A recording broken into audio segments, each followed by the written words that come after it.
স্বাগত ৭১ জানালে আপনাদের সঙ্গে আছে আমি রাকিব হাসান। দর্শক, আপনারা জানেন সংবাদ পর্যালোচনা ভিত্তিক নিয়মিত এই আয়োজনে আমরা খবরের নানান দিক বিশ্লেষণের চেষ্টা করি। পত্রপত্রিকা, টেলিভিশন, ডিজিটাল মিডিয়া এবং অবশ্যই নিউজ পোর্টালে যেসব খবরের শিরোনাম হয় আমরা একে একে সেগুলো জানিয়ে দেওয়ার চেষ্টা করি। শুধু জানিয়ে দিই না, সেই খবরের সঙ্গে যুক্ত মানুষদেরকে আমরা সংযুক্ত করি আমাদের আলোচনার টেবিলে। আমাদের স্টুডিও এবং অনলাইনে সংযুক্ত থাকা অতিথিরা সে সমস্ত খবরের গভীরে ঢোকেন এবং আমাদেরকে তাদের মূল্যবান বিশ্লেষণগুলো জানান। সেই ধারাবাহিকতায় আজ আমার সঙ্গে আছেন স্টুডিওতে সিনিয়র সাংবাদিক এলাহি নেওয়াজ খান। এলাহি নেওয়াজ খান, আপনাকে আমন্ত্রণ জানাচ্ছি। এবং আমরা আয়োজনের আগে আপনার সঙ্গে আলাপ করছিলাম যে কী বিষয় নিয়ে আসলে আজকে আমরা কথা বলতে চাই।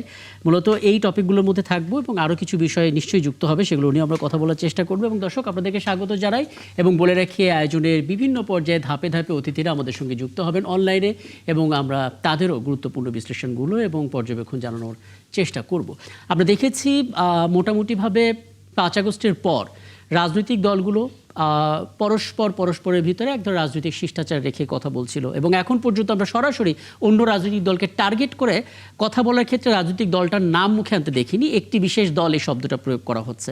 প্রতীক বরাদ্দের পর যখন গণসংযোগে প্রার্থীরা নেমে গেলেন, আপনি কি পার্থক্য করতে পারছেন কিছুটা? আমি একটা কথা বলি, জি, বাংলাদেশ স্বাধীন হয়েছে একমাত্র দেশ যে দেশটি জনগণের গণতন্ত্রের আকাঙ্ক্ষাকে কেন্দ্র করে এই দেশের স্বাধীনতা যুদ্ধ এবং আমাদের বিজয় এবং স্বাধীনতা। জি, কিন্তু দুঃখজনক হলেও এই দেশের জনগণ, যে দেশের জনগণের এত তীব্র গণতন্ত্রের আকাঙ্ক্ষা, সেই দেশের জনগণ বারবার হোঁচট খেয়েছে। একদম। আপনি স্বাধীনতার পর একদলীয় শাসন, তারপরে এই একদলীয় শাসন এর থেকে বাংলাদেশ মুক্তি লাভ করলো এবং এই শাসনের বিরুদ্ধে বিএনপি, জিয়াউর রহমানের আগমন এবং বিএনপি নামক একটা দলের উত্থান। আবার ঈর্ষা দেশে একটা গণতান্ত্রিকভাবে নির্বাচিত একটা সরকার, যেটা সাত্তার সাহেব কেবল তিনি বিপুল ভোটের নির্বাচিত প্রেসিডেন্ট, 3 মাসের মাথায় তাকে উৎখাত করে ক্ষমতা দখল করছে ঈর্ষাদ।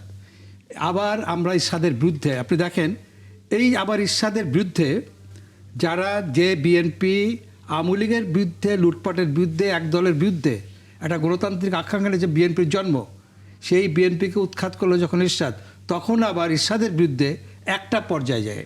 ঈর্ষাদের কিন্তু প্রথম দিকে ঈর্ষাদ এবং আওয়ামী লীগের একটা ইকুয়েশন ছিল, যার ভিত্তিতে ৮৬ সালে নির্বাচন হয়েছিল, তাদের একটা আতাতের ভিত্তিতে। পরে আবার ৬৮ সালে এসে তাদের আতাত ভেঙে যায়। সেক্ষেত্রে আমরা দেখলাম যে চরম বিরোধী বিপরীতমুখী দুইটা শক্তি, বিএনপি এবং আওয়ামী লীগ, দুইজন আবার একসঙ্গে তারা ঈর্ষাদের বিরুদ্ধে লড়াই করেছে। আবার ৯৬ সালে আমরা দেখলাম যে ৯২ সালের পরে জামাত বিএনপি সরকারের বিরুদ্ধে তারা রাস্তায় তত্ত্বাবধায়ক সরকারের অধীনে প্রথম আন্দোলন শুরু করছিল কিন্তু জামাত ইসলাম। এরপরে আওয়ামী লীগ যুক্ত হয়েছে। আবার আমরা দেখলাম যে ২০০২-এ যায় জামাত এবং বিএনপি একসঙ্গে হয়ে আওয়ামী লীগের বিরুদ্ধে লড়াই করেছে। এই যে স্বপ্ন ভঙ্গের এবং গণতন্ত্রের বারবার হোঁচট খাওয়া, সেই থেকে এই যে ১৫ বছরের যে ফেসিবাদী শাসন, মানুষকে আসলে মানুষের চিন্তা চেতনা সব শ্যাটার্ড করে দিয়েছে, ভেঙে চুরে চুরমার করে দিয়েছে। এখন যারা আন্দোলন করেছিল তারা এখন পরস্পর একসঙ্গে আন্দোলন করেছে, তারা এখন নির্বাচনে পরস্পর বিরোধী শক্তি। এখন এখানে তো পাওয়ারের নির্বাচনে বিজয়ের একটা ব্যাপার আছে। আপনি যেটা বললেন যে এই আন্দোলনের যখন রেস যতক্ষণ ছিল, মাঠে যখন প্রতিদ্বন্দ্বিতা আসে নাই, ততক্ষণ পর্যন্ত সবার একটা ছিল, মোটামুটি আর রাগ ঠাক ব্যাপার ছিল। এখন যেহেতু কম্পিটিশনটা এমন যে কে বিজয়ী হবে, এইরকম একটা বিএনপি না জামাত জোট, এই একটা ব্যাপার যখন আসছে, এইটা আমাদের দেশে এই একটি ইস্যুতে মনে হয় যে পরস্পর শত্রু, পরে আর একটা ইস্যুতে দেখা গেলো পরস্পর মিত্র হয়ে যায়। এটা ধারাবাহিক আমাদের দেশে আছে। এর মধ্যে দিয়ে আমি মনে করি না যে এই যে পরস্পর এখন যে একে অপরকে সমালোচনা করছে, ওই অমুক ক্ষমতা আসলে এই হবে, অমুক ক্ষমতা এই হবে, এইগুলি আসলে নির্বাচনের আগে এগুলি হয়ে থাকে। এটি নিয়ে আমরা যেহেতু সংবাদপত্রে সবসময় সেন্সেশন ক্রিয়েট করার একটা প্রবণতা আছে, যে কারণে আমরা অনেক সময় এগুলো নিয়ে বেশি বিচলিত হই। এটা আমাদের সাবকন্টেন্ট পলিটিক্সে এগুলি কোনো, আমি মোটা থেকে আপনার বক্তব্য থেকে এটা ধরে নিচ্ছি এবং এটাই বাস্তবতা যে এখন পর্যন্ত আসলে বড় ধরনের সমালোচনা করার মতো কোনো দৃশ্যপট আসলে রাজনৈতিক দলগুলো তৈরি এখনো করেনি, হয় নাই। এবং এটাই হয়তো একটা বড় আশাবাদ নির্বাচনের ঠিক আগ দিয়ে। আমি বলে রাখি দর্শক, আমাদের সঙ্গে সিনিয়র সাংবাদিক এলাহি নেওয়াজের পাশাপাশি রয়েছেন এই মুহূর্তে কৃষক দল কেন্দ্রীয় বিএনপির যুগ্ম সাধারণ সম্পাদক ফজলে হুদা বাবুল, এবং একই সঙ্গে আছেন ইসলামী আন্দোলন বাংলাদেশের যুগ্ম মহাসচিব অধ্যক্ষ মাওলানা শেখ ফজলে বাড়ি মাসুদ। আমি দুজনকেই স্বাগত জানাচ্ছি, এবং ফজলে হুদা বাবুল আপনার কাছে আসবো তার আগে একটা ছোট প্রতিবেদন আমরা একটু আগে 11টার সংবাদ সংযোগে প্রচার করেছিলাম, এবং সেখানে আসলে আমরা আসন ভিত্তিক আলাপ করছিলাম। যদিও আপনি নওগাঁর, কিন্তু তারপরও যেহেতু রাজনৈতিক দলগুলো নিয়ে আমরা কথা বলছি, চট্টগ্রামে 16টা আসনে এবার নির্বাচনে প্রার্থী আমরা দেখেছি 113টি। এই 113 জন প্রার্থীর মধ্যে নারী প্রার্থী মাত্র 4 জন, এবং 23টি দল বিএনপি জামাত সহ তারা কেউ আসলে নারী প্রার্থী দেয়নি।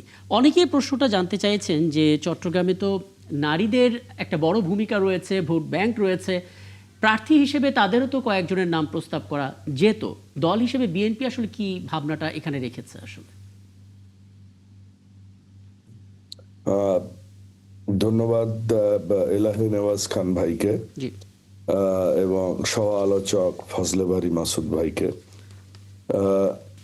দেখুন, আপনি যে প্রশ্নটা তুলেছেন নারীর ক্ষমতায়ন বিষয়টা, অ্যাকচুয়ালি তো রাজনীতিতে তাহলে নারীর এরকম অবস্থা কেন চিটাগংয়ে? বাংলাদেশ জাতীয়তাবাদী দল বরাবরই নারীর ক্ষেত্রে খুবই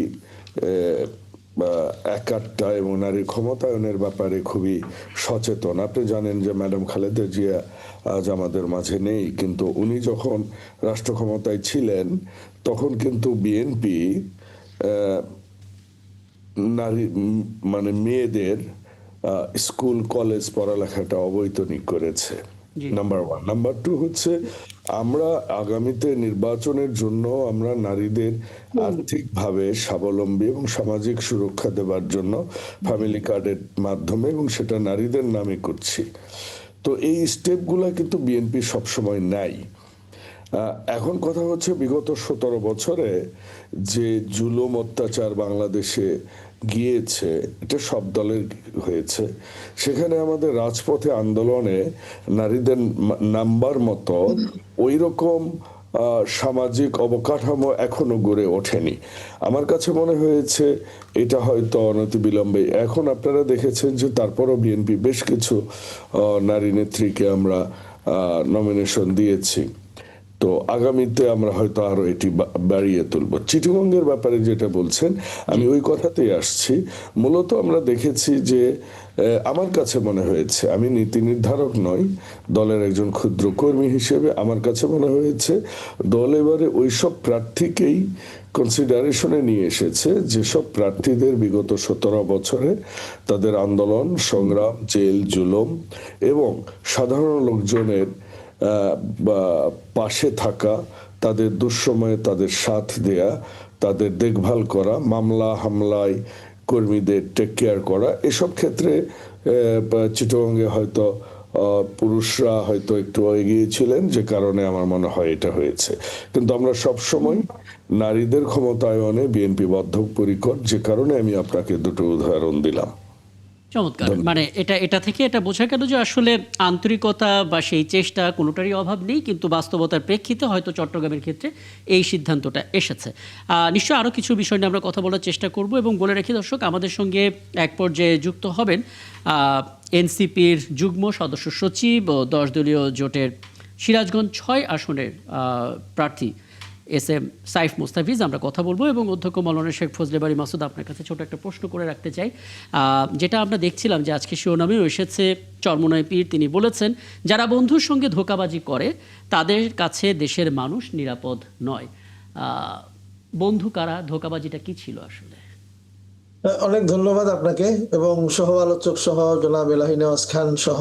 আচ্ছা ফজলে বাড়ি মাসুদ, আমি যদি একটা বিরতির পরে এসে তার আলাপটা শুরু করি, যেহেতু একটা শিরোনাম জানাতে হবে, আমি প্রশ্নটা করে রাখলাম আপনাকে। হ্যাঁ, Sure, দর্শক, sure. আপনারা আছেন ৭১ জানালে ছোট্ট একটা বিরতি নিয়ে ফিরছে, আমাদের সঙ্গে থাকবে। এই ফাঁকে বলে রাখি, আমাদের সঙ্গে যুক্ত হয়েছেন ১০ দলীয় জোটের সিরাজগঞ্জ ৬ আসনের প্রার্থী। একই সঙ্গে আমরা সবাই চিনি যাকে এনসিপির যুগ্ম সদস্য সচিব হিসেবে SM সাইফ মুস্তাফিজ। আপনাকে আমন্ত্রণ জানাচ্ছি ৭১ জানালে। এবং আমি আসলে প্রশ্নটা রেখে গিয়েছিলাম অধ্যক্ষ মৌলানা শেখ ফজলে বারী মাসুদ আপনার কাছে। আরও একবার বলি যে এই শিরোনামটা আমরা দেখতে পাচ্ছি, যারা বন্ধুর সাথে ধোঁকাবাজি করে তাদের কাছে দেশের মানুষ নিরাপদ নয়। বন্ধু কারা, ধোঁকাবাজিটা আসলে কি ছিল? অনেক অনেক ধন্যবাদ আপনাকে এবং সহ আলোচক সহ যারা আছেন সকলকে। আমি আপনার প্রশ্নের উত্তর দেওয়ার আগে 30 সেকেন্ড একটা কথা বলি, সেটা হলো জি। এই যে সবজির দাম এবং আমার নিত্য পণ্যের যে দাম, জি। এটা যে এমন ভাবে বেড়েছে, আমার মনে হয় না যে সরকারের এ ব্যাপারে কোনো রকমের কোনো খোঁজ খবর আছে। তো এটা একদম। আমরা প্রতিবাদ জানাই। অনতিবিলম্বে এটা কমানোর জন্য, মানুষের হাতের নাগালে আনার জন্য সরকারের পদক্ষেপ কামনা করে আমি আপনার প্রশ্নের উত্তর দিচ্ছি। জি। তো সেটা হলো যে আপনি যেটা যথার্থই বলেছেন যে আমাদের আমির আজকে যেটা বলেছেন যে বন্ধুর সাথে প্রতারণা। বিষয়টা হলো কি, আমরা যখন 5 আগস্টের পরে আমাদের আমিরই প্রথম বলেছিলেন যে আমরা ওয়ান বক্স পলিসি আমরা করতে চাই। তো সেই সময় আমরা ওয়ান বক্স পলিসিতে প্রথম 5 দল, পরে আরো 2টো দল যুক্ত হলো। ওই সময় কিন্তু আমাদের সাথে জামাতের একটা, এর আগে জামাতের সাথে আমাদের প্রচন্ড বিরোধিতার পরেও আমাদের আমির জামাতের সাথে একত্রিত হয়ে এই আন্দোলনটা করার চেষ্টা করেছেন এবং নির্বাচনে একটা বক্স দিবেন। এখানে একটা কথা বলে রাখি, আমরা যে জামাতের সাথে যে ঐক্য হয়েছিলাম বা একটা সমঝোতায় গিয়েছিলাম, এই পথটা কিন্তু আমাদের মসৃণ ছিল না। আমাদের কিন্তু এদেশের ইসলামী ঘরানার যারা, এরা প্রচন্ড ভাবে তাদের থেকে আমরা আমরা যে সকল ওলামায়ে কেরাম আমাদেরকে উপদেশ দেন, আমরা আমাদের সাথে চলেন ফিরেন, তাদের কিন্তু প্রচন্ড বাধা ছিল। এবং বিশেষ করে ৭১ প্রসঙ্গেও এদেশের আমাদের দল ইসলামী আন্দোলন বাংলাদেশ, আপনি জানেন যে এখানে আমরা যুদ্ধকে অন করে আমরা চলি। তো আমাদের এখানে প্রচুর মুক্তিযোদ্ধারা আছেন, তাদেরও কিন্তু একটা প্রচন্ড বাধার আমরা সম্মুখীন হয়েছিলাম। এই সব বাধাকে পিছনে ফেলে আমরা শুধুমাত্র ইসলামকে বিজয় করবার জন্যই আমরা জামাতের সাথে আমরা একত্রিত হয়েছিলাম। কিন্তু দুর্ভাগ্য হলো যে এই বন্ধুত্বটা তৈরি হয়েছিল, আমরা দেখলাম যে যখন সারা দেশে আমাদের 7টা বিভাগে কিংবা 8টা বিভাগে আমাদের যে সমাবেশগুলো হলো, এই সমাবেশটা খুব চমৎকার ভাবে আমরা করলাম। সেইখানে আপনি দেখেছেন হাত পাখার উপস্থিতি ব্যাপক ছিল। এই যে উপস্থিতি ব্যাপক সমাবেশ হলো এবং মানুষের মধ্যে একটা আগ্রহ, উৎসাহ, উদ্দীপনা তৈরি হলো, এই পর্যন্ত কিন্তু জামাতের ব্যবহারটা ছিল আমাদের সাথে খুবই মসৃণ এবং চমৎকার। কিন্তু এর পরেই যখন আমরা আসন সমঝোতার বিষয়ে আমরা পয়েন্ট ধরে ধরে আলোচনা করতে লাগলাম, প্রথম বৈঠকটাও মোটামুটি সুন্দর হয়েছিল, দ্বিতীয় বৈঠক থেকে কিন্তু আর আমাদের সাথে সুন্দরভাবে হয়নি। সেখানে আমরা দেখেছি তারা আমাদেরকে অনেক কিছু গোপন করার চেষ্টা করেছেন, অনেক কিছু না বলার চেষ্টা করেছেন।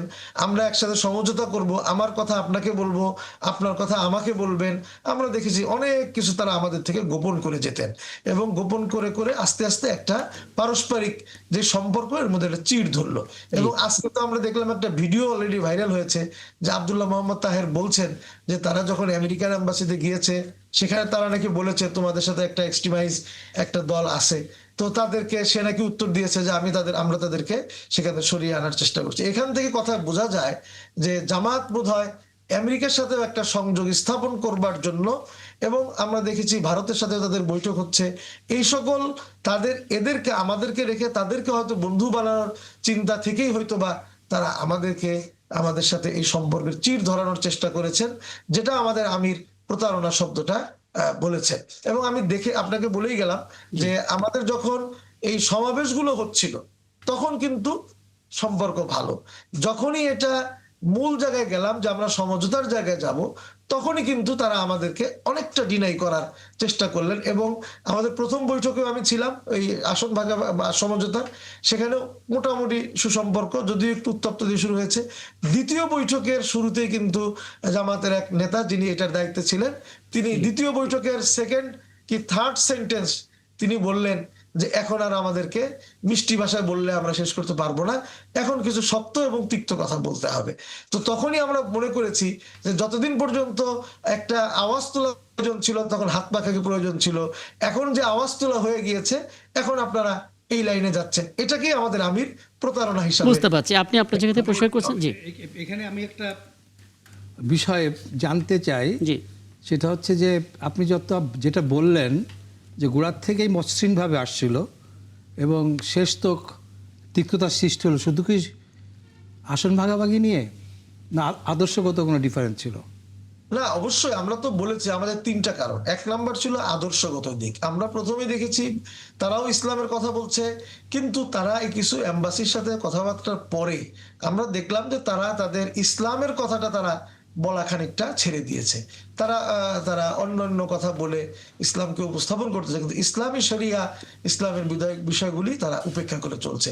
এবং তাদের আচরণগত দিক, তাদের প্রোগ্রামগুলোতে বিভিন্ন সময় আচরণগত দিকগুলোতে আমরা দেখছি তারা শরিয়া ইসলামিয়াকে মারাত্মকভাবে তারা ভায়োলেট করে চলেছে। তখন থেকেই কিন্তু আমাদের সম্পর্কটা চিড় ধরেছে এবং আস্তে আস্তে এটা চূড়ান্ত পর্যায়ে গিয়ে পৌঁছে।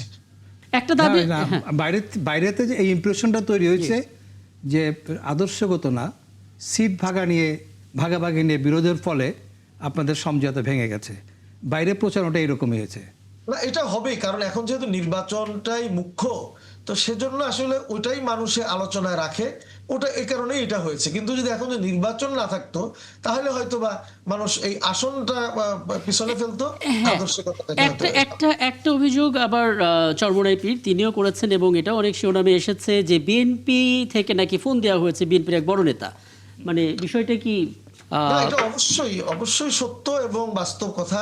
শুধু এখন না, এটা আমরা এই যে অনেকে আমাদেরকে ক্লেম করে, আমাদেরকে আন্ডার এস্টিমেট করে যে আপনারা তো এখনো একটা সিট পাননি। আমরা কিন্তু আমাদের যে অনেক ছোট ছোট দল অনেক আগেই তারা সংসদে আসন নিয়েছে।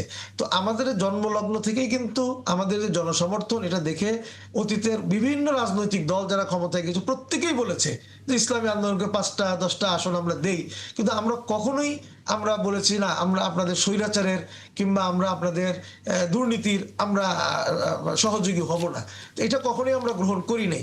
এবং লাস্টলি এই আমলেও কিন্তু বিএনপি থেকে এটা আমাদেরকে খুব অনারারি, খুব সম্মানের সাথে কিন্তু তারা আমাদেরকে অনেক প্রস্তাব দিয়েছে। কিন্তু আমরা জানি যে বিএনপি তো আগেই বলেছে যে আমরা শরিয়া কায়েম করব না, শরিয়ার বিরুদ্ধে তাদের অনেক কথা আছে। এজন্য কিন্তু তাদের সাথে আমাদের সমঝোতা হয়নি। জামাত যেহেতু বলছিল শরিয়ার কথা, এজন্য তাদের সাথে আমরা শুরু করেছিলাম, কিন্তু একটা পর্যায়ে এসে দেখেছি যে না, তারাও আসলে শরিয়া বুঝতে চায় না। পারছি। আমি এই জায়গা থেকে একটু ফজলুদ্দা বাবুল আপনার কাছে আসবো এবং একটু বলে রাখি সাইফ মুসাফিজ আপনার কাছে কয়েকটি বিষয় আছে জানতে চাওয়ার। আমি নিশ্চয়ই ফজলুদ্দা বাবুলের কাছে এই ইস্যুতে কথাটা শেষ করে তারপর আপনার কাছে আসবো। যারা ফজলুদ্দা বাবুল, আমরা সবসময় এটা শুনে এসেছি যে বিএনপি মধ্যপন্থার রাজনীতি করে এবং তাদের সঙ্গেও ইসলামী দলগুলোর জোট আছে এবং বিএনপির দিক থেকেও স্পষ্ট করে নবীজির যে আদর্শ, সেই আদর্শে দেশ পরিচালনা করার কমিটমেন্টও করেছেন দলটির চেয়ারম্যান তারেক রহমান। গতকালও সমাবেশে আমরা সেটা দেখেছি। তারপর আসলে এই জাতীয় বক্তব্যগুলো কেন আসে এবং নির্বাচনের আগ দিয়ে এটা তো একটা ইস্যু, এর বাইরে গিয়ে আমি পরবর্তীতে আপনার কাছে জানার চেষ্টা করব। এখন অস্বাভাবিকভাবে সবজি এবং জ্বালানির দাম বাড়ছে নির্বাচনের আগে, যেটা বিভিন্ন সময় আমরা দেখে থাকি। কতটা যৌক্তিকতা, কতটা সুযোগ নেওয়া হচ্ছে, এটা নিয়েও পরবর্তীতে আলাপ করব। আপাতত প্রথম অংশটা একটু জানতে চাই। জি জি, ধন্যবাদ। আপনি যে নিউজে দেখাচ্ছিলেন যে আজকে সরস্বতী পূজা, আমি একটা সরস্বতী পূজাতে আজকে অ্যাটেন্ড করেছি। তারপরও দেশবাসীকে, বিশেষ করে নওগাঁ জেলা এবং মহাদেবপুর বদলগাছির সকল হিন্দু সম্প্রদায়ের ভাই বোনদের, বিশেষ করে ছাত্র ছাত্রীদের সরস্বতী পূজার শুভেচ্ছা। যে প্রশ্নটা আপনি করেছেন সেটি হচ্ছে সরি, কি বলছিলেন আপনি? ইসলামী দলগুলোর সাথে ইসলামী জোটের কথা। জি, দলগুলোর সাথে বিএনপির রিলেশনশিপ। দেখুন, বিএনপি শুরু থেকেই একটা মধ্যপন্থা দল। বিএনপিকে বলা হয় যে ডানের বামে, বামের ডানে, মানে আসলে একটা মধ্যপন্থা দল হিসেবে বিএনপিতে বামপন্থী লোক থেকেও আসা লোকজন আছে, আওয়ামী লীগ থেকে আসাও লোকজন আছে, বিএনপিতে আপনার ডানপন্থী থেকে, ইসলামী দল থেকে আসা লোকজনও আছে। আপনি যারা খেজুর গাছ নিয়ে ইলেকশন করছে, বিএনপির জন্মটা হবার পর বাংলাদেশের সংবিধানে সবার আগে শহীদ প্রেসিডেন্ট জিয়াউর রহমান কিন্তু বিসমিল্লাহির রহমানির রহিম লেখেন। এবং শুধু তাই না, উনি আরাফাতের ময়দানে কিন্তু নিম গাছ লেগে এসেছেন। মধ্যপ্রাচ্যে আমি দীর্ঘদিন কাজ করেছি, তখন এটাকে বলা হতো জিয়া ট্রি, নিম গাছকে। ম্যাডাম খালেদা জিয়া সবসময় আলেমদের নিয়ে আলোচনা করতেন, দেশের পরবর্তী পদক্ষেপ নিতেন উনি আলেমদের সাথে আলাপ করে। আপনি জানেন যে শাপলা চত্বরের যে ম্যাসাকার, এখানে ম্যাডাম খালেদা জিয়ার যে ভূমিকা ছিল, তাকে যখন ট্রাক দিয়ে আটকানো হলো তখন তিনি কিভাবে এটার প্রতিবাদ করেছেন। তাছাড়াও বাংলাদেশ স্বাধীন হওয়ার পর 1971 সালের পর যেসব ইসলামী কান্ট্রিগুলো আমাদেরকে ততদিন পর্যন্ত স্বাধীনতার স্বীকৃতি দেয়নি, শহীদ প্রেসিডেন্ট জিয়াউর রহমান আসবার পর সেই স্বাধীনতার স্বীকৃতিটা পায়।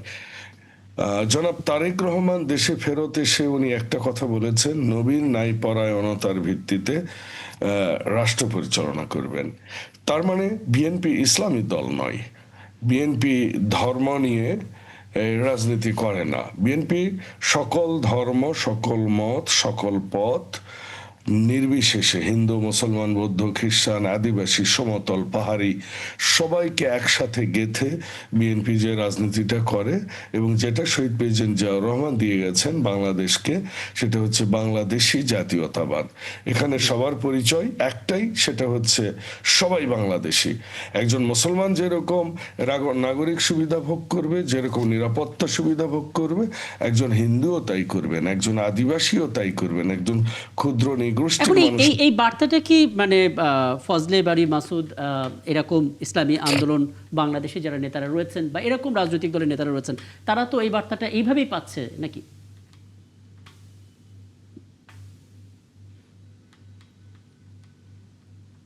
মিউট হয়ে গেছে মনে হয়। আপনি আমাকে জিজ্ঞেস করেছেন? হ্যাঁ হ্যাঁ, আমি আপনার কাছে জানতে চাচ্ছি বিএনপির যেই অবস্থানটা ইসলামিক দলগুলোকে নিয়ে এবং তাদের যে মধ্যপন্থা রাজনীতির ব্যাপারটা, এটা আসলে অন্যান্য ইসলামিক দলগুলোর কাছে কতটা স্পষ্ট করা গেছে? দেখুন, এটা আমাদের রাজনীতিটা শুধু অন্য ইসলামী রাজনৈতিক দলগুলোকে স্পষ্ট করার রাজনীতি, বিএনপির রাজনীতি নয়। বিএনপির রাজনীতিটা আমি আপনাকে ক্লিয়ার করেছি। এখন বিএনপির রাজনীতিতে যারা বিশ্বাস করবে তারা বিএনপির সাথে আসবে। এখন রাজনীতি, গণতন্ত্র, বিএনপি সকল মতকে শ্রদ্ধা করে।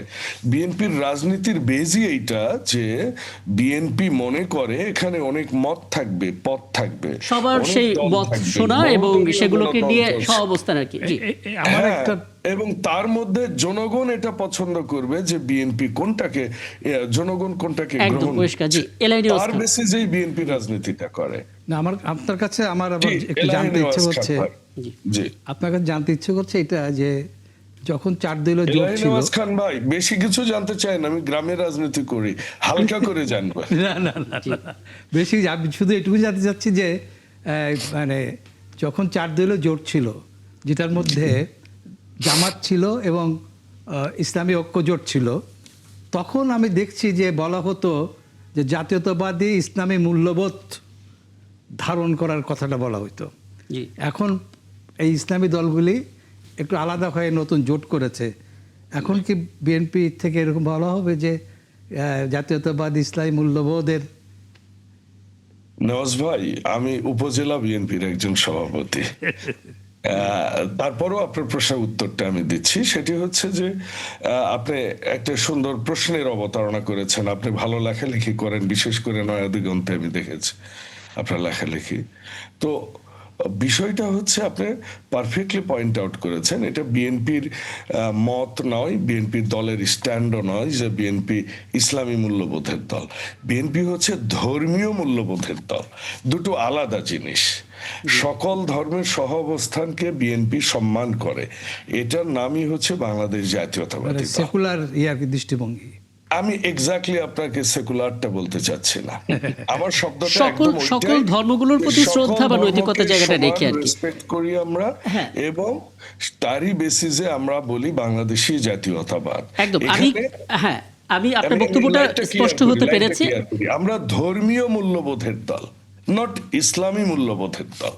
এটা কিন্তু সেকুলার বলে বোধহয় আধুনিক রাষ্ট্র। এইটা অন্য ডিবেট, এটা করতে চাইলে of course we can do this. বুঝতে পারছি, আমার হাতে আরো অনেকগুলো টপিক আছে, আমি একটু সাইদ মুস্তাফিজের কাছে অনেকগুলো বিষয় একটু আসতে চাই। প্রথমত একটা আপডেট অনেকে জানতে চান, সেটা হচ্ছে যেদিন ইসলামী আন্দোলন ঘোষণা দিল যে তারাই 11 দলের মধ্যে থাকবে না, আপনারা 10 দলীয় জোটে পরিণত হলেন, সেদিন আসলে আসিফ মাহমুদ সজীব ভুঁইয়া একটা আশাবাদের কথা অনেককে জানিয়েছিলেন যে লিয়াজু কমিটি চেষ্টা করবে ইসলামী আন্দোলনকে ফেরাতে। সেরকম কোনো চেষ্টা এখনো চলছে কিনা? ধন্যবাদ আপনাকে। আমার যারা সমালোচক আছেন সবাই খুব প্রিয় মানুষ, তাদেরকে সালাম ও শুভেচ্ছা জানাচ্ছি, এবং টিভি পর্দায় যারা দেখছে তাদেরকে সালাম ও শুভেচ্ছা। এখন আসলে অফিসিয়ালি এই স্টেটমেন্টটা দেওয়ার সুযোগ নেই যে এটা আসলে এই প্রক্রিয়াটা আর চলমান। তবে আমরা আসলে যে জায়গা থেকে চিন্তা করছিলাম যে একটা মানে বাংলাদেশপন্থী রাজনৈতিক দলগুলো এবং আমরা আসলে সংস্কার প্রশ্নে, বিচার প্রশ্নে যে চিন্তাটা আসলে করেছিলাম, সেই জায়গা থেকে এই সবগুলো রাজনৈতিক দলই আসলে অ্যালাইন ছিল। তারপরও কিছু কারণে আসলে হয়তো আমাদের মধ্যে কিছুটা দূরত্ব তৈরি হয়েছে এবং আহ, ভাইরা হচ্ছে যে তখন সিদ্ধান্ত নিয়েছেন তারা এককভাবে নির্বাচন করবেন। সেই সিদ্ধান্তের উপরে আমরা শ্রদ্ধাশীল। তবে আমি এখনো চাই যে আমাদের এই 11 জোটের একটা বাস্তবতা যদি সামনে আসতে পারে। এখন বলা যায় না, মানে সামনে ইলেকশনের আগে আরো অনেক কিছু হতে পারে, ইকুয়েশন চেঞ্জ হতে পারে। আপনার একটা অফিসিয়ালি ওই সুযোগটা বোধহয় আর নেই। বুঝতে পারছি। আরেকটা বিষয় আমি ছোট করে জানবো, তারপর বিরতিতে যাব, তারপরে এসে আরও দু একটা বিষয়টি জানার চেষ্টা করব। প্রথমবারের মতন নির্বাচনে অংশ নিয়ে নিশ্চয়ই গণসংযোগ করার একটা অভিজ্ঞতা হচ্ছে। সেই জায়গাতে একটা বড় চ্যালেঞ্জ আপনি ফেস করছেন কিনা বা ফিল করছেন কিনা, কারণ জামাত ইসলামের নিজস্ব একটা রাজনৈতিক ধারা আছে, টোন আছে এবং তাদের কিছু ভোট ব্যাংক আছে, তাদেরকে তাদের রাজনীতি অনুসারে সবাইকে চেনে এবং এনসিপি এক ধরনের রাজনীতি করে এসেছে একেবারে সাইফ মুস্তাফিজকে মানুষ চেনে আসলে ঠিক যখন আসলে গণ অভ্যুত্থানের রাজপথের ছবিগুলো আমরা দেখছিলাম তখন থেকে।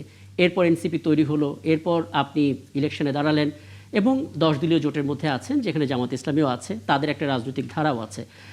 এটা আপনারা ফেস করতে হচ্ছে কিনা যে আপনাদের ধারাকে যারা সমর্থন করছে কিন্তু জামাত ইসলামী ধারাকে সমর্থন করছে না, তাদেরকে আকৃষ্ট করাটা? ধন্যবাদ এই প্রশ্নের জন্য। এখন দেখেন, আমার যেটা মানে ব্যক্তিগতভাবে ফিল হয়েছে যে এই ধারাটার জায়গাটা আসলে মানে প্রো জুলাই যে আমাদের অ্যালাইনমেন্ট হয়েছে, এই ধারা থেকে আসলে তারা আমাদেরকে দেখছেন জি। এবং যেখানে যাচ্ছি না কেন সেখানে আসলে আমাদের যেই বাংলাদেশ জামাত ইসলামের ভাইয়েরা আছেন বা আমাদের জোট সঙ্গে অন্য দলগুলো আছেন, তারা আমাদেরকে মানে জুলাইয়ের একটা স্পিরিটকে ধারণ করা, যে তরুণ আমরা আছি, এইভাবে আসলে তারা আমাদেরকে দেখছে এবং তারা জুলাইকে খুবই ভালোভাবে ওন করে। তো সেই জায়গা থেকে তারা আমাদেরকে খুবই ভালোভাবে রিসিভ করছে। আমরা যেরকম আমরা সেরকম ভাবেই নিজেদেরকে তাদের সামনে নিয়ে আসছি এবং আমাদের সক্রিয়তাটা তো আসলে নতুন করে দেখানোর কিছু নেই, কারণ দীর্ঘদিন ধরে তারা আমাদেরকে পর্যবেক্ষণ করেছে। আমরা যারা মিডিয়াতে আসি, টক শো করি, অথবা আমরা যারা রাজনীতির মাঠে থাকছি, তো তারা তো আমাদেরকে বিভিন্নভাবে পর্যবেক্ষণ করেছে। তো সেই জায়গা থেকে মানে নতুন করে বাড়তি কিছু করাটাও আমার মনে হয় না এটা আসলে উচিত, যেহেতু আমরা বারবার বলছি আমরা একটা নতুন রাজনৈতিক বন্দোবস্ত করতে চাই। তো সেখানে আসলে নির্বাচন কেন্দ্রিক যদি আসলে একটা ডিপ্লোমেসি করি এবং একটু দ্বিচারিতার সুযোগ তৈরি করে দেই, তো সেটা আসলে দিন শেষে আমার মনে হয় যে আমার রাজনৈতিক মোরাল গ্রাউন্ডটা সাপোর্ট করেন আমাকে, এবং আমার ব্যক্তিগত জায়গা থেকে আমাকে তারা খুবই ভালোভাবে রিসিভ করছেন এবং এটা খুব মানে আমারও খুব ভালো লাগছে আসলে। মানে নিজের দল না হওয়া সত্ত্বেও জোট বুঝতে সঙ্গী পারছি। হিসেবে আসলে তারা এত সুন্দরভাবে সাপোর্টিভ একটা রোল প্লে করছে।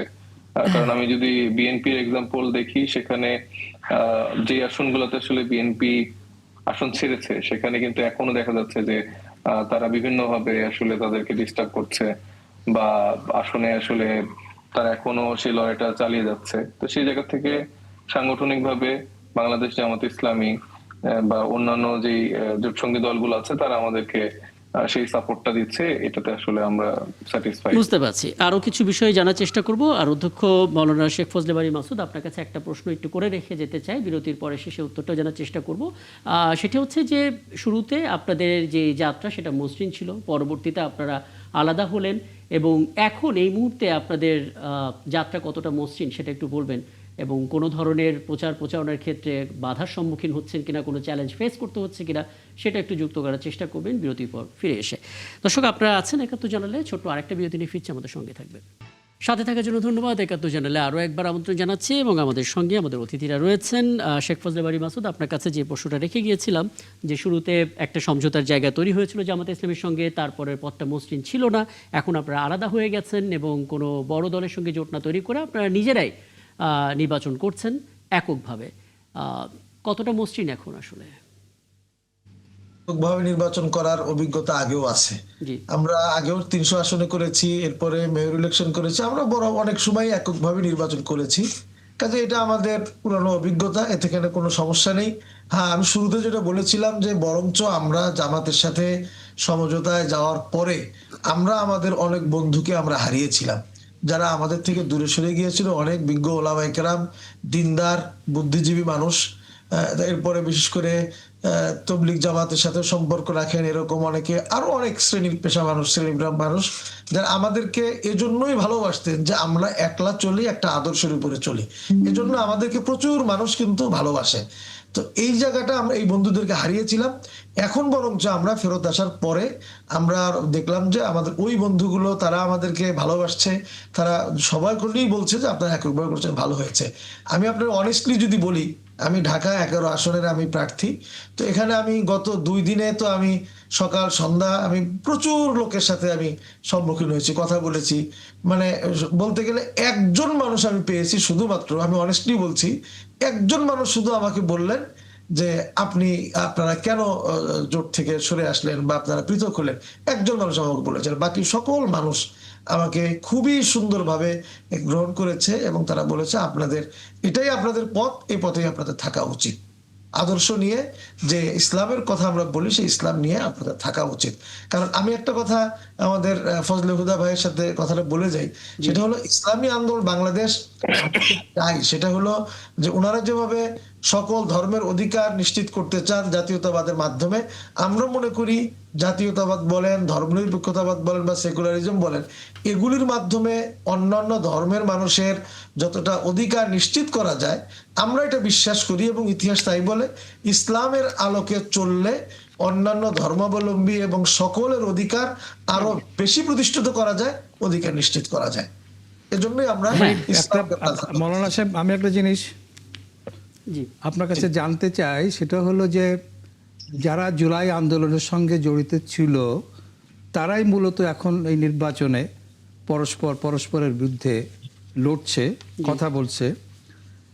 আপনার কি মনে হয় যে আগামীতে যে একটা গণতান্ত্রিক রাষ্ট্র আমরা কামনা করছি এবং ন্যায় ইনসাফমূলক রাষ্ট্র কামনা করছি, আগামী নির্বাচনের মাধ্যমে আপনারা যারা জুলাই আন্দোলনের সাথে যুক্ত ছিলেন, আগামীতে আপনারা পরস্পর মিলে একটা মানে কি বলে টেকসই গণতান্ত্রিক ব্যবস্থা করতে পারবেন কিংবা ইনসাফের রাষ্ট্র কায়েম করতে পারবেন মনে হয় আপনার কাছে? না, এটা অবশ্যই মনে হয় যে আমরা যদি যারা জুলাই আন্দোলনে আমরা ছিলাম, আমাদের সেই প্রতিজ্ঞা এটার উপরে যদি আমরা থাকি, তাহলে অবশ্যই পারবো। আর আগেও যেটা আলোচনা হয়েছে, এখনো যেটা বললেন, আসলে নির্বাচনের মাঠ এটা এক জিনিস। নির্বাচনের মাঠে আমি কিভাবে জিতবো, ফুটবল খেলতে গিয়ে প্লেয়াররা কিন্তু আরেকজনের চেয়ে আমি গোলটা দিব, এটা ট্রাই সকলেই করে। তো যদিও আমরা সকলেই জুলাই আন্দোলনে ছিলাম এবং আমরা করেছি, এখন আমাকে আমার প্রতিপক্ষ দলকে হারিয়ে আমার বিজয়ের জন্য আমি তো কথা বলবোই। এখানে অনেক সূক্ষ্ম বিশ্লেষণ হবে, প্রত্যেকের চরিত্র নিয়ে সূক্ষ্ম বিশ্লেষণ হবে, সেগুলি আমরা উপস্থাপন করব। জনগণ যেটা ভালো মনে করেন তাদেরকে তারা সাপোর্ট করবে। এখন যে পারস্পরিক যে কথাবার্তা, একে অন্যের বিরোধিতা, এটাকে আমি খুব বেশি নেতিবাচক ভাবে দেখি না। যদি এটা আমাদের পারস্পরিক সম্মান বোধ রেখে যদি আমরা কথাটা বলতে পারি, তাহলে এটা আমাদের জন্য হ্যাঁ, সুখকর। এটা একটা উল্লেখযোগ্য দিক আমরা দেখতে পাচ্ছি এবার নির্বাচনে। প্রায় সব রাজনৈতিক দলগুলো প্রতিপক্ষকে একটি বিশেষ দল শব্দে অভিহিত করছেন আর কি। আপনি কাউকে কিছু জিজ্ঞেস করতে যাচ্ছেন? এই যে এনসিপি, ওনাকে হ্যাঁ, সাইফ মুস্তাফিজ। জি, সাইফ মুস্তাফিজ। হ্যাঁ হ্যাঁ, আপনাকে মুস্তাফিজ, যে আমাদের বিএনপির চেয়ারম্যান তারেক রহমান বিভিন্ন সময় তিনি বলেছেন যে সবাইকে নিয়ে তিনি দেশ চালাতে চান।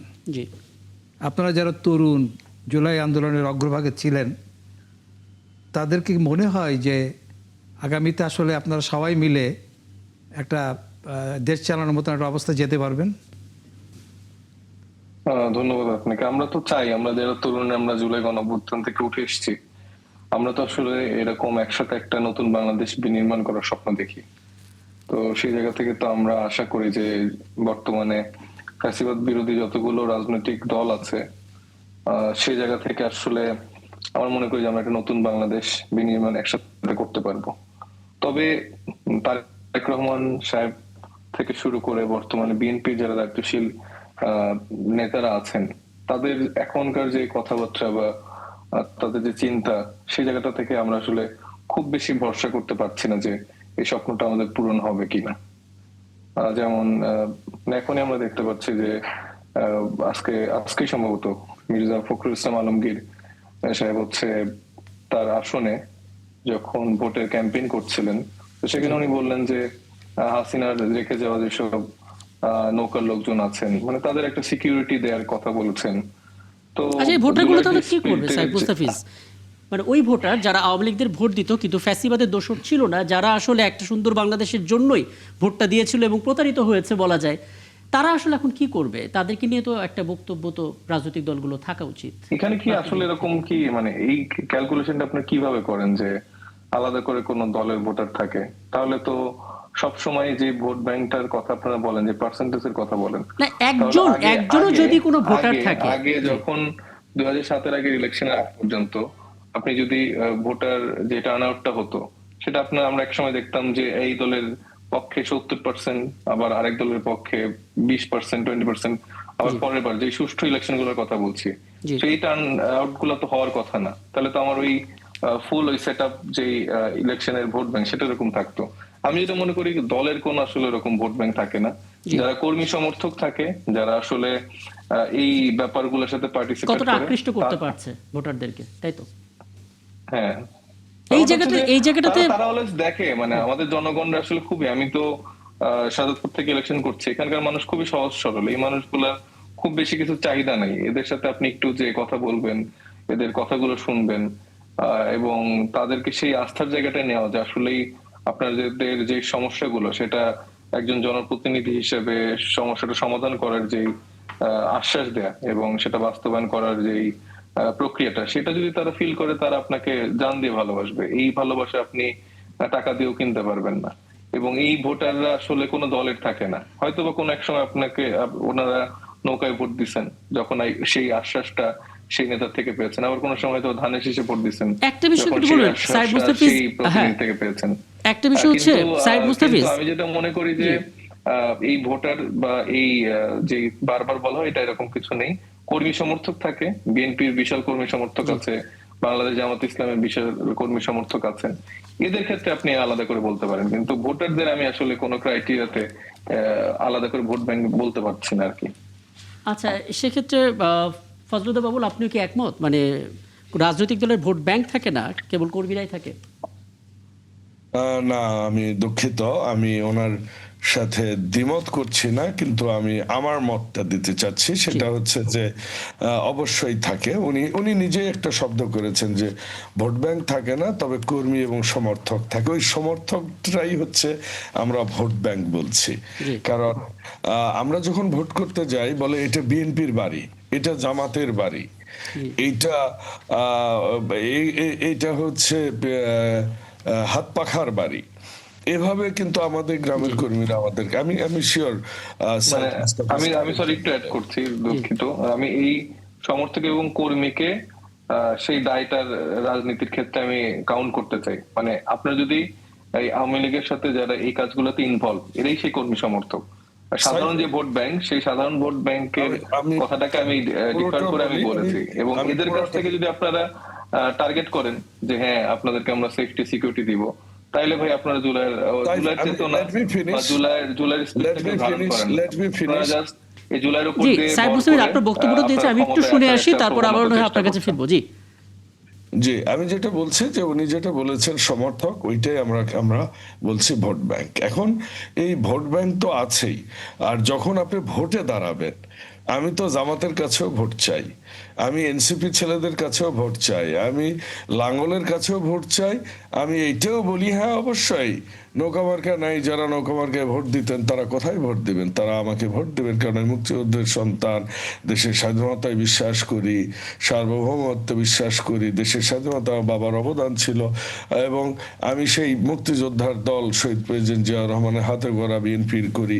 So I am asking for the vote from who are from the Awami League. কিন্তু তারা আওয়ামী লীগ করতেন বা সমর্থন করতেন, কিন্তু তারা কোনো প্রক্রিয়ার সাথে যুক্ত ছিলেন না, যারা ফ্যাসিজমের কোনো অংশ ছিলেন না, যারা কোনো বেনিফিশিয়ারি ছিলেন না, তো তাদেরকে তো আমরা ভোটে আনতে হবে তাদেরকে, এবং তাদেরকে আমাদের অবশ্যই আহ্বান জানাতে হবে যে আসুন আপনারা ভোট দেন।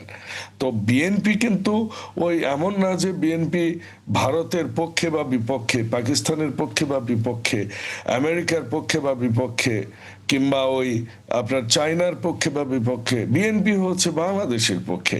এর জন্য যখন যার পক্ষে যেতে হয় তখন তার যার বিপক্ষে যেতে হয়, বিএনপি তাই করে। এজন্য আমরা বলি সবার উপর বাংলাদেশ। এখন এই বাংলাদেশে তো সবাই থাকবে, সব মতের মানুষরা থাকবে, সব চিন্তা ভাবনার মানুষরা থাকবে। হাসিনাকে দ্রুত ফিরিয়ে আনা উচিত ভাই তাহলে। আপনি এই ব্যাপারটি স্পষ্ট করেছেন ফজলুদ্দা বাবুল, আমি নিশ্চয়ই এই ব্যাপারটি নিয়ে হ্যাঁ। হাসিনা গংকে পালায়ে যাওয়ার সহায়তা কারা করেছে? 626 জনকে।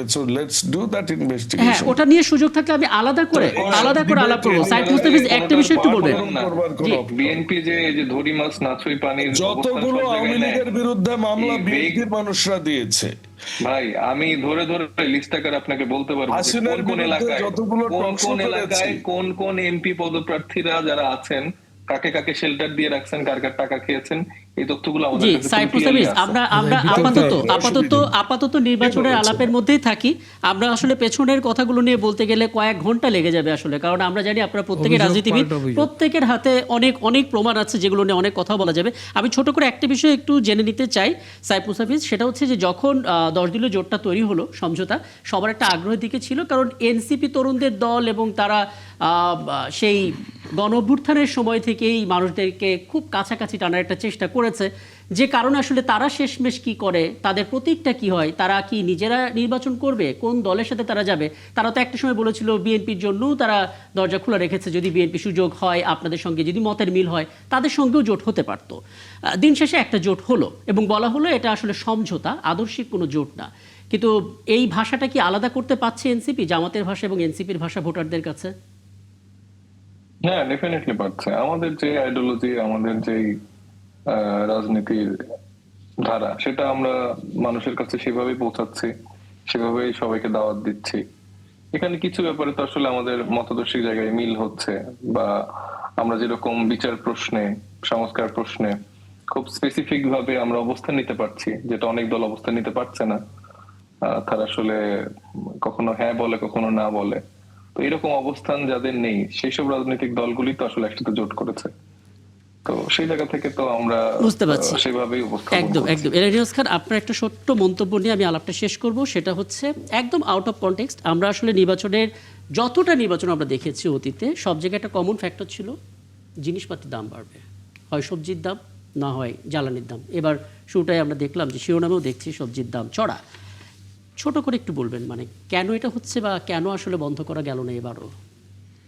আমার যেটা মনে হয় যে নির্বাচন এবং রমজান কাছাকাছি সময়, আমাদের দেশে সব সময় রমজানের আগে এই জিনিসপত্রের দাম বাড়ে। এটা কিন্তু পৃথিবীর সব দেশে রমজানের আগে জিনিসপত্র কমায় দেওয়া হয়, দাম কমায় দেওয়া হয়। বাংলাদেশ এক্ষেত্রে মনে হয় একমাত্র দেশ যে দেশে পবিত্র মাহে রমজান সিয়াম সাধনার কথা বলা হয়, কিন্তু সেই দেশে সবসময় আমার মনে হয় যে এটা একটা ক্লাস হয়ে গেছে। মানে ইলেকশন এবং রমজান মূলত রমজানের কারণে এটা। এবং আপনাকে বলি আরেকটা হলো যে সিন্ডিকেটটা ভেঙে গেছিল, আবার এরা সংঘবদ্ধ হয়েছে, এটা একটা ব্যাপার ঘটেছে।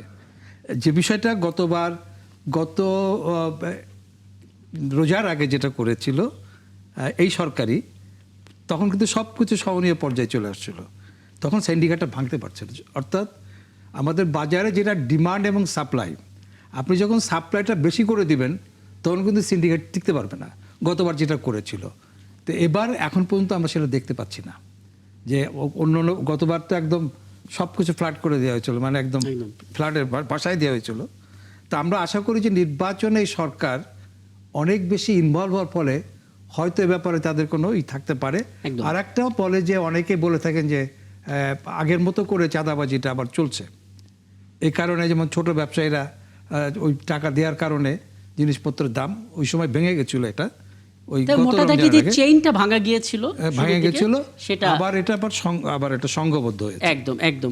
অনেক ধন্যবাদ আপনাদের সবাইকে আমাকে সময়টা দেওয়ার জন্য। নিশ্চয়ই সামনে কোনো আয়োজনে আবারও কথা হবে, এবং নির্বাচনের সময় তো ঘনিয়ে আসছে, প্রতিদিনই ঘটনাবহুল, এবং আপনাদের আলাদা আলাদা অভিজ্ঞতা সেগুলো নিয়েও আলাপ করার হয়তো সুযোগ হবে। অনেক ধন্যবাদ এবং কৃতজ্ঞতা আমাকে সময়টা দেওয়ার জন্য। দর্শক, আরও একটি বিরতি নিচ্ছি, ফিরছি একটু আমাদের সঙ্গে থাকবেন। আবার ধন্যবাদ জানাচ্ছি একাত্তর জানালে। এই ফাঁকে একটা খবর একটু জানিয়ে রাখি। গতকাল আমরা জানি যে T20 বিশ্বকাপে ভারতে বাংলাদেশ খেলতে যাবে না। ফাইনাল আলটিমেটামের পর নিজেদের অবস্থান জানিয়ে দিয়েছে বাংলাদেশ ক্রিকেট বোর্ড। তবে বোর্ড সভাপতি আমিনুল ইসলাম বুলবুল জানিয়েছেন এরপরও তিনি আশা ছাড়ছেন না, কারণ বিষয়টি নিয়ে আবারও আইসিসির সঙ্গে যোগাযোগ করার কথা জানিয়েছেন। এবং তিনি যেটা করেছেন, বিসিবির পক্ষ থেকে আইসিসি যে স্বাধীন বিরোধ নিষ্পত্তি সংক্রান্ত কমিটি, যেটাকে বলা হয় DRC, সেখানে অনুরোধ করা হয়েছে। আমি এটা নিয়ে একটু আলাপ করতে চাই। বিসিবির সাবেক যুগ্ম সাধারণ সম্পাদক রফিকুল ইসলাম বাবু আমাদের সঙ্গে যুক্ত হচ্ছেন। রফিকুল ইসলাম বাবু, আপনাকে আমন্ত্রণ জানাচ্ছি, ধন্যবাদ জানাচ্ছি। এবং দেখুন, এই খবরটা যখন আসলো যে আইসিসির বিরোধ নিষ্পত্তির কমিটির হস্তক্ষেপের অনুরোধ বিসিবির, তখন সবার আগে যে প্রশ্নটা মানুষের মাথায় আসবে, আইসিসির মধ্যে তো আসলে ভারতীয় শীর্ষ কর্তারা আছেন, স্বাধীন বিরোধ কমিটি আসলে কতটা স্বাধীন থাকবে? সেই কমিটিরও শীর্ষ কর্মকর্তা তো ভারতের কর্মকর্তা হতেই পারে, সেই হিসেবে ফলটা কি বাংলাদেশের দিকে আসতে পারে? সংখ্যা তো রয়ে যায়। ধন্যবাদ। সার্বিক পরিস্থিতিতে আমরা যদি প্রথম থেকেই এই জিনিসগুলি তুলে যে সমস্যাগুলি নিয়ে আমরা ক্রিকেট বিশ্বকাপ বয়কট করেছি বা না খেলার সিদ্ধান্ত নিয়েছি ভারতে, আমরা চেয়েছিলাম যে এটা শ্রীলঙ্কাতে যেহেতু আরেকটি ভেন্যু আছে সেখানে আমরা খেলতে চেয়েছিলাম। এটা যদি প্রথমেই আমরা এই সমস্যাগুলি যদি আইসিসিতে তুলে ধরতাম, তাহলে এই বিচার বিশ্লেষণগুলি এখন যেখানে নালিশ করা হয়েছে সেখানে যদি তুলে ধরতাম, তাহলে হয়তো তারাই এই সিদ্ধান্ত নিতে যে বাংলাদেশ কোথায় খেলবে, এটা ভারতে খেলা বাংলাদেশের জন্য শ্রেয় হবে নাকি নিরাপদ হবে নাকি শ্রীলঙ্কাতে, তখন এই সিদ্ধান্তটা তাদের মাধ্যমে আসলে হয়তো আমরা একটা গ্রহণযোগ্য কিছু দেখতে পেতাম। কিন্তু আলটিমেটলি আমরা প্রথমেই কিন্তু আমরা সিদ্ধান্ত নিয়েছি, ইন্টারিম গভর্নমেন্ট এবং বাংলাদেশ ক্রিকেট বোর্ড সিদ্ধান্ত নিয়েছে যে ভারতে আমরা কোনোভাবেই খেলবো না। সুতরাং ভারত কিন্তু এখন আমাদের অপশনের বাইরে চলে গেছে, এখানে আর ফিরে যাওয়ার কোনো চান্স নেই। এখন একটি মাত্র চান্স আছে, যেখানে নালিশ করা হয়েছে সেখানে যদি তারা বিচার বিশ্লেষণ করে দেখে যে বাংলাদেশ শ্রীলঙ্কাতে খেলতে পারবে, এই একটি অপশনই কিন্তু এখন আছে আমাদের। একটা বিষয় বলা হচ্ছিল যে একটা বিশ্বকাপ যদি বাংলাদেশ না খেলে খুব একটা ক্ষতি হবে না, কিন্তু আজকে আমরা বেশ কিছু গণমাধ্যমে একেবারে পরিসংখ্যান দেখতে পাচ্ছি। যেমন বলা হচ্ছে 330 কোটি টাকা, 330 কোটি 21 লাখ টাকা সেটা আইসিসির বার্ষিক রাজস্বের ভাগ হিসেবে বাংলাদেশ পেত, সেটা পাবে না। 60% অর্থ বিসিবির বার্ষিক আয়ের 60% অর্থ হারানো একটা সংখ্যা আছে।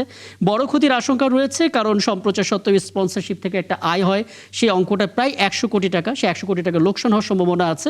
সবচেয়ে বড় সংখ্যার কথা, পরবর্তী T20 বিশ্বকাপে সরাসরি হয়তো বাংলাদেশ খেলতে পারবে না। এছাড়া আরো অনেক কিছু আছে। মানে এত বড় ক্ষতি, আসলে এটা পুষিয়ে নেওয়ার উপায় কি? ডেফিনেটলি আমরা যে সিদ্ধান্তগুলি তাড়াহুড়া করে নিয়েছি, এটা না নিয়ে আমরা যদি আরো কিছুটা সময় নিতাম এবং পরিস্থিতি বিবেচনায়, আমি যেটা বললাম বারবার আমি উল্লেখ করছি যে এই সমস্যাগুলি যদি আমরা আইসিসিতে তুলে ধরতাম, সেই ক্ষেত্রে আমাদের এই আশঙ্কাগুলি বা এই ক্ষতির সংখ্যাগুলি থাকতো না। এখন কিন্তু এই সংখ্যাগুলি থেকেই যাচ্ছে। এখন আমাদের বোর্ড প্রেসিডেন্ট হয়তো এখন উপলব্ধি করছেন যে এখন আইসিসিতে আমরা যেখানে মানে সালিশি বোর্ড আছে, যেখানে আইসিসির একটা উইং আছে, সেই উইংয়ে আমরা নালিশ করি। তো এই নালিশটা যদি আমরা প্রথম থেকে ওখানে করতাম, তাহলে তাই সিদ্ধান্তগুলি তারাই নিত এবং বাংলাদেশ এখন যে আশঙ্কাগুলি করছে ক্ষতির, সেই আশঙ্কাগুলি কিন্তু থাকতো না। যখন আইসিসির তরফ থেকে একটি সিদ্ধান্ত দিত, তখন এই আইসিসি টুর্নামেন্ট আইসিসি কিভাবে হ্যান্ডেল করবে তারাই সিদ্ধান্ত নিত। কিন্তু আমরা সরাসরি আমাদের ইন্টারিম গভর্নমেন্ট এবং ক্রিকেট বোর্ড যে সিদ্ধান্ত নিয়েছে, আমাদের আর ওইখানে ফিরে যাওয়ার কোনো চান্স নেই। শুধুমাত্র একটি ওপেন জায়গা আছে, সেটা শ্রীলঙ্কাতেই শুধু আছে। তাছাড়া আমাদের ক্রিকেটাররা তো মানে চেয়েই থাকে যে আমরা বিশ্বকাপ কবে খেলবো, এটা T20 হোক আর মানে ওয়ানডে ক্রিকেট হোক, আমরা আমাদের ক্রিকেটারদের একটা সারা মানে 3-4 বছর পর একটি টুর্নামেন্ট হয়, সেই ক্ষেত্রে তারা চেয়ে থাকে যে কবে এই টুর্নামেন্ট হবে। তাদেরও একটি আশা আকাঙ্ক্ষার পতন হবে, আমি বলবো যে তারা একটি মানে একটি বড় টুর্নামেন্টে অংশগ্রহণ থেকে বঞ্চিত হবে। ক্ষতির আশঙ্কা তো আছেই, এবং পরবর্তীতে আরো কিছু ঝামেলা হতে পারে। সেটা হলো আপনারা জানেন যে এফটিপিতে হয়তো ভারত বাংলাদেশ সফর করার চান্স আছে, সেই চান্সটা হয়তো থাকবে না। হয়তো এটা ভারতীয় ক্রিকেট বোর্ড, তারা আইসিসি কে ডমিনেট করে, এবং বিশ্ব ক্রিকেট কিন্তু এখন মানে ভারত দ্বারাই নিয়ন্ত্রিত হয়। এটা আমার আচ্ছা, আরেকটা বিষয় ছোট করে একটু জানবো। হ্যাঁ, এলাইনুস খান, আপনি কিছু? আমি একটু জিনিস জানতে চাই, সেটা হলো যে এই ভারত তার প্রতিবেশী দেশগুলির সঙ্গে যে আচরণ করে, যেহেতু আইসিসিআই এবং ইন্টারন্যাশনাল ক্রিকেট কাউন্সিলের প্রেসিডেন্ট হচ্ছেন ভারতের স্বরাষ্ট্রমন্ত্রীর ছেলে। জি। আমরা কি এটা ভাবতে পারি যে ভারত ঠিক যেভাবে তার বিগ ব্রাদার দৃষ্টিভঙ্গি থেকে প্রতিবেশীকে দেখে, এক্ষেত্রে সেরকমটাই ঘটেছে? হ্যাঁ, অবশ্যই অবশ্যই সেটা ঘটেছে। তবে আমরা একটি জিনিস বলতে পারি যে এই খেলাধুলার ক্ষেত্রে এই বিগ ব্রাদারগিরি বা দাদাগিরি করা বা মানে সম্প্রীতি নষ্ট, আশেপাশে প্রতিবেশী দেশের সাথে সম্প্রীতি নষ্ট করা, রাজনৈতিক টেনে আনা, ধর্মকে টেনে আনা, এগুলি আমরা কেউ পছন্দ করি না। এটা যে জিনিসটাকে নিয়ে এত ঘোলাটে হয়েছে, সেই ঘোলাটে জিনিসটা কিন্তু একটি ওই হত্যাকাণ্ড। হ্যাঁ, রফিকুল ইসলাম বাবু, একটা প্রশ্ন আসলে সোশ্যাল মিডিয়াতে অনেকেই করছেন। 1 মিনিটের মধ্যে যদি আপনার কাছে উত্তরটা পেয়ে যায় তাহলে আলাপটা শেষ করব। সেটি হচ্ছে যে পাকিস্তান হচ্ছে ভারতের চিরশত্রু হওয়ার পরও সেই পাকিস্তান বিশ্বকাপ বয়কট করেনি। সেই জায়গা থেকে বাংলাদেশের এই বয়কটের সিদ্ধান্তটা একটু তাড়াহুড়ো হলো কিনা, বা নতুন করে ভাবার কোনো সুযোগ ছিল কিনা, নেগোসিয়েশনটা আরেকটু ঠিকঠাকভাবে করা যেত কিনা? আপনি দেখেন, পাকিস্তান কিন্তু একসময় কোণঠাসা হয়ে গিয়েছিল মানে ক্রিকেট বিশ্বে, তাদের দেশে কেউ খেলতে যেত না। এখন তারা কিছুটা কাটিয়ে উঠেছে এবং তারা একটি পরিস্থিতি সামাল দিয়ে কিন্তু এখন আবার বিশ্ব ক্রিকেটে একটি স্থান করে নিয়েছে। তো পাকিস্তান যেভাবে নিয়েছে, বাংলাদেশের এই সিদ্ধান্ত নেওয়ার ক্ষেত্রে আর একটু চিন্তা ভাবনা করার প্রয়োজন ছিল, কারণ এটা আইসিসির ইভেন্ট, এটা ভারতের ইভেন্ট নয়। ভারত হোস্ট নেশন এবং সেই ক্ষেত্রে শ্রীলঙ্কা হোস্ট নেশন। আমরা একটু অবশ্যই তাড়াতাড়ি সিদ্ধান্ত নিয়ে কিন্তু আমরা একটু ঝামেলায় পড়ে গেছি। এখন বাংলাদেশের একেবারে সময়টা নেই, পুরো এই 1 মিনিটই ছিল আমার হাতে, সেটা আমি জেনে নিলাম। এবং নিশ্চয়ই এটা নিয়ে তো আরো কথা হবে, এবং তখন আসলে আমরা রফিকুল ইসলাম বাবুকে অগ্রিম আমন্ত্রণ জানিয়ে রাখলাম, সেখানে তো আরো আলাপ করার সুযোগ হবে। অনেক কৃতজ্ঞতা আমাকে সময়টা দেওয়ার জন্য। এবং দর্শক, এই পুরো আয়োজনে আমার সঙ্গে ছিলেন সিনিয়র সাংবাদিক এলাইনুস খান, এবং এইমাত্র আমাদের সঙ্গে যুক্ত ছিলেন বিসিবির সাবেক যুগ্ম সাধারণ সম্পাদক রফিকুল ইসলাম বাবু। আগামীকাল আবারও দেখা হবে নতুন ইস্যু নিয়ে 71 জার্নালে। সাথে থাকবেন।